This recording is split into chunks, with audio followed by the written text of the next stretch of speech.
New Jersey, where yesterday's devastating flooding has turned deadly. Homes, businesses, and lives in New Jersey all disrupted and destroyed by Monday's flooding. And now at 5:30, we have a story of sacrifice and survival. Hope for Paws Humane Society here in North Plainfield, devastated by the storms. They lost nearly everything, but all the animals are okay, only because of the courage of people who swam through floodwaters to rescue those animals.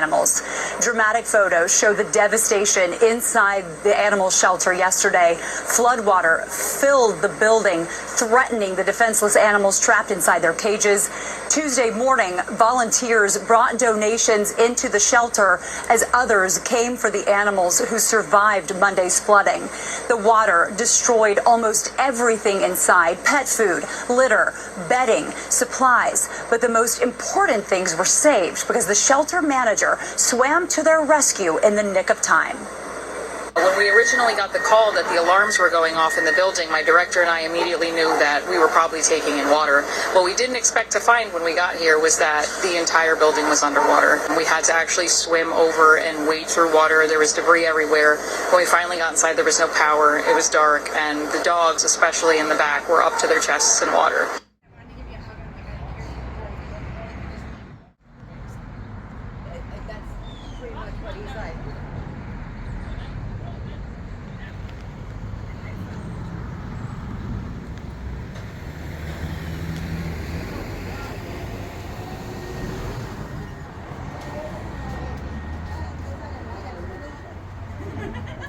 What's up, YouTube? Glenn Kastner back at you with another video. Roosevelt Hills Cemetery behind me on a very, very somber note. I am here at the Plainfield Animal Humane Society. Hope for Paws, if you will. Here in New Jersey, devastated flood that has happened here as rain still comes. It's just a grim reminder of how violent Mother Nature can really be. Folks, where this building sits is in more or less a basin, if you will, a bowl. As I'm in the entrance right here, and I'm going to be flipping this camera around so you guys could see some of the devastation that this poor organization has countless times have gone through over and over and over again. And this is not a hurricane. This was no tornado. This was a significant amount of rainfall in a very, very short period of time. And if you don't know this organization, everything is nonprofit. Everything that they do, down to even what Mrs. Roosevelt Hills does for this organization, is beyond words. So every little thing that you can do to help, QR code right here, right there. Please find a way. If it's $1, if it's $5, if it's $10, if it's $20, if it's $100, I don't care what it is. These guys appreciate it. I appreciate it. The dogs appreciate it. We're the voices of those animals, and it's devastating when you walk through stuff like this, and talking to the couple of the volunteers here that saved these babies, saved these animals during the storm, waded through almost close to 4 to 5 feet of water to save these animals. These poor dogs were scared. These two people should be recognized as his heroes for these dogs, as far as I see it. But enough about that. Let me swing some stuff around so you can kind of see some of what kind of happened. I'm sure this looked worse than what it did. This is 4 days later. Oh man. And again, some of the they call this the Emily Ross room, where they would prep other dogs here. As we walk through here. I'm so sorry, go ahead. I'm so sorry. As they bring more cages out. Here is the med room. Water. Probably up to here. You can see where the water line is, and everything has to be gutted out. I mean, everything.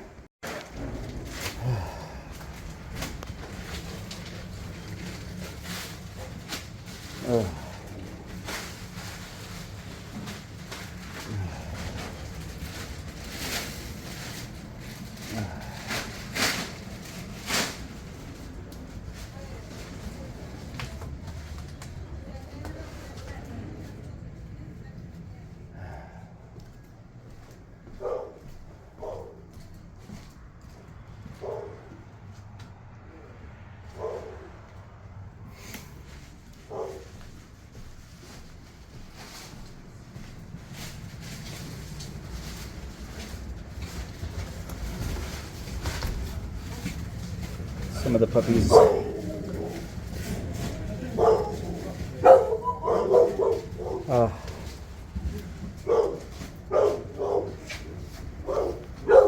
So ladies and gentlemen, here's one of our super, and when I tell you super, not enough. super volunteers here. Miss Ellie is in the house here. Ellie has been with Plainfield Humane Society for how long now? On and off since 1995. And you've seen this place get hit many times. Many times. Yep. This is probably, I think, the fourth time I've seen a flood. Nothing like this is probably the worst I've ever seen. Seriously. I brought some of the viewers inside to see some of the devastation, and believe you me, this was a drop in the bucket to what we just had 4 days ago. And we've had some outpouring of just so many volunteers here within the last 4 days, right? 4 days. Yeah. They just show up. They just show up, and loads of donations and food and everything has been fantastic. We're putting this video together now because more than ever, Ellie, we need money. We need money. We need money. I don't care if it's $1 or all the way up. Whatever you can give, whatever you're willing and able to do for us, you can come and bring us cash. You can write checks. You can go on our website, which is hope4pauls.org. Press on the donate button and it will navigate you to where to donate. We have to rebuild, replace, repair. We need to do everything we can. Right now, all the animals had to come out. I know. All the cats are gone, and that's so emotional for the staff because they've taken care of them for so long. So the last 4 went yesterday. They've gone to rescues and shelters who are incredible partners for us. A couple of the dogs got adopted. Zucchini and Earl went. We still have 15 more. A couple more went to rescue. So we're taking care of who is here. And once we're cleaned out, we will get back into operation. But right now, we're down as far as operations. And right now we're in crisis mode, folks. Yeah. I mean, we're slowly getting out of crisis mode, but we're still in it. And again, we need your help. And exactly what Ellie said. If you can, donate $5. If you can donate just $1, QR code is right there. Please help. Do what you can. Roll up your sleeves. Do what you do your part. We speak for the animals. The animals are not speaking, for themselves. We have to be. And it's folks like Ellie here. It's folks that donate their time, their blood, sweat, and energy every single day for this great organization. And we want to do our part. So I thank you. I thank you very much. Thank you, Ellie. I do appreciate it. Thank you, Glenn. And thank you for everything that you do here for our animals. Thank you, everybody from all over the country, as a matter of fact. we appreciate all of the supplies and food and everything that you gave us. But we're at capacity of trying to find space. We're still trying to find space, but we need money. Exactly. And so we'll be very happy to take that. Help, help, help! SOS. Thank you. Thanks, guys. The amount of cages that have to be donated. I mean, they're in the basement pulling this out. I mean, I'm overwhelmed. All right, so ladies and gentlemen, I am here with Allison. In my personal opinion, Allison is one of the members, the lifeblood, if you will, that keeps the bolts, that keeps the wheels on the bus turning, if you will, for the shelter.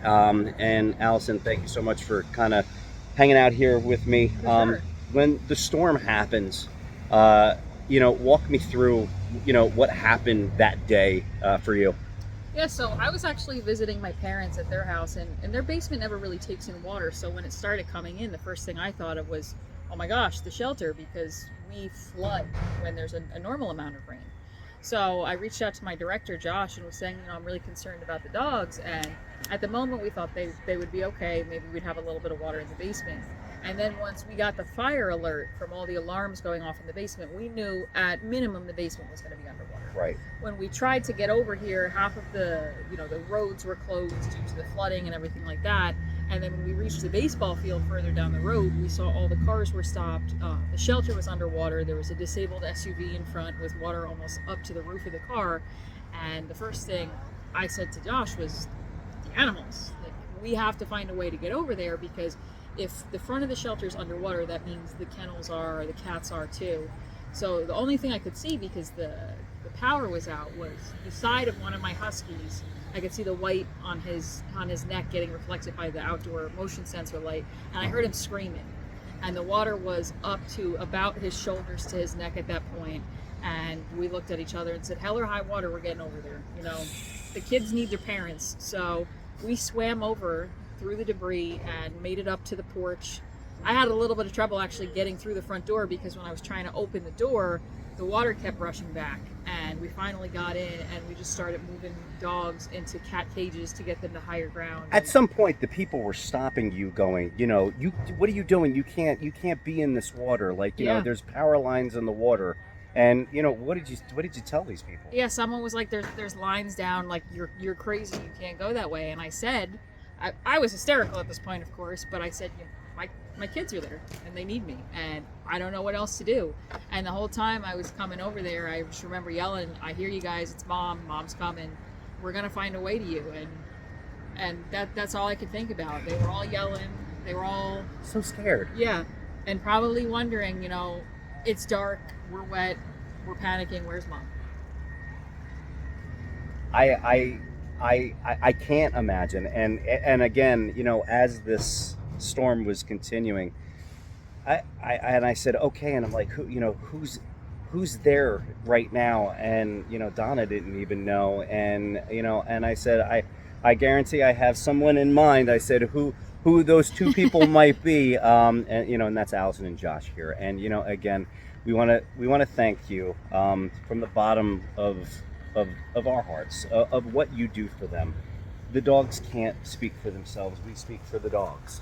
And again, just like how what Ellie said, QR code right there on the bottom. Please find it in your heart. Donate, $1, $5, $10, $20. Everything does help. If you share this video, subscribe to my channel, and share the video. That video is going to rotate and it gets into the hands of everybody else. More people donate, and that's really what this is about. They really need help, folks. We need money badly. It's great that we have all the food in the world and all the, the supplies being donated, but you know what? The almighty dollar is what's really needed the most here.